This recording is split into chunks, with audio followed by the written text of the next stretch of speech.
top five things to watch next week. And so number one or number five is Bitcoin.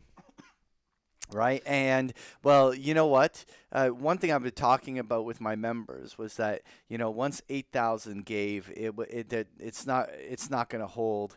And this thing just nosedived under 8,000 down below 7,000 intraday. But you know what?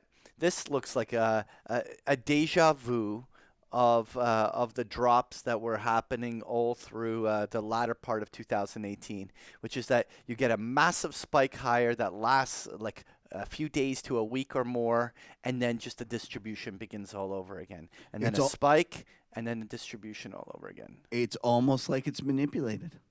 What? What? Well, all I can say is, what's the price of it? 7,248 right now. Is it close? Just $7,000 above fair value. Send your hate mail to Kevin at themacrotourist.com. Oh, you'll get some. You'll get I'm some. sure I will. I'm sure. I'm a no coiner. I know it. All right. So number four, Beige Book. What's up? Well, you know that the real question is: do we see the U.S. economy finally turning back up? Or do you think we're going to see a situation where the slowdown that we've been experiencing is finally run its course, and we get an uptick? What do you think? No. Oh, really?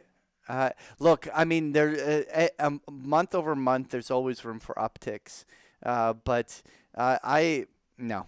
I actually think that this entire there might be some upticks in the inflation front, and there might be even a commodity surge, but I don't think the economy on a broader sense is recovering. I mean, maybe some inflation could come in, but it's not. I don't think it's going to be a broad economic uptick. Maybe. I mean, look, we're going into a presidential election, and well, come on, buddy, that was terrible. You're like, nope, it's not going to happen. Oh, maybe it'll happen.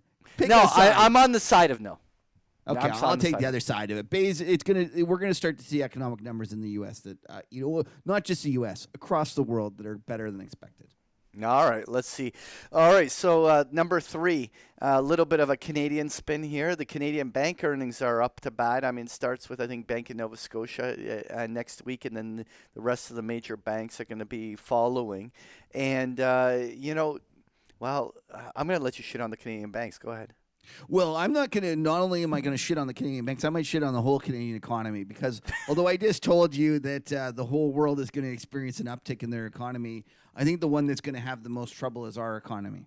I am really bearish in terms of on a relative basis of the Canadian economy versus the world. And Right. For the longest time, I remember that I gave you my long or short Australian dollar versus CAD cross.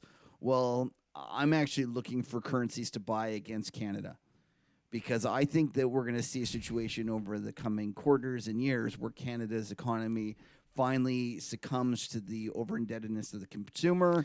The problems out west with all of the oil. I just think that we've hit a point where it's going to be tough for us to continue our expansion and that we are vulnerable to the downside surprises.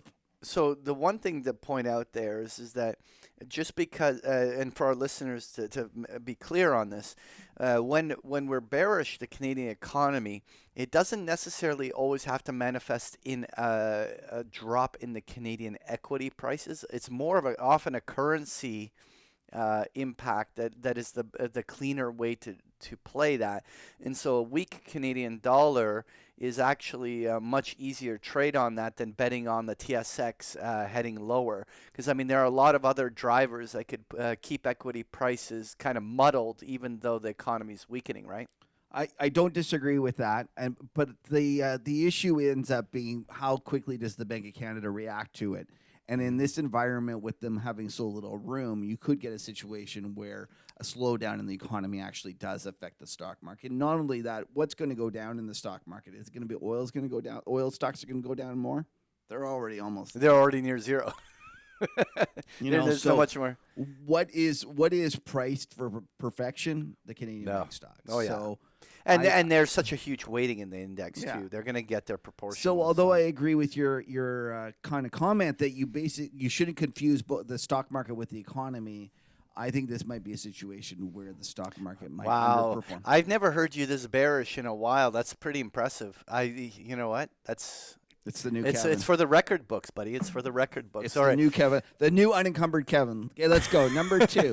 Number 2. So just a question is whether, I mean, look, I'm so sick and tired of every one of these algo reactions to every little Trade deal news that comes out. But you know what? I mean, there's things happening right now, and unfortunately, we have to watch what's happening, right? Okay, so here's a question for you. Trade deal announcement, buy or sell the stock market? I would sell it. I'm the same way. I sell with both fists. Because you know what, I think there's so much optimism in but this is the nature of the market. The market is always a buy rumor, sell news, right?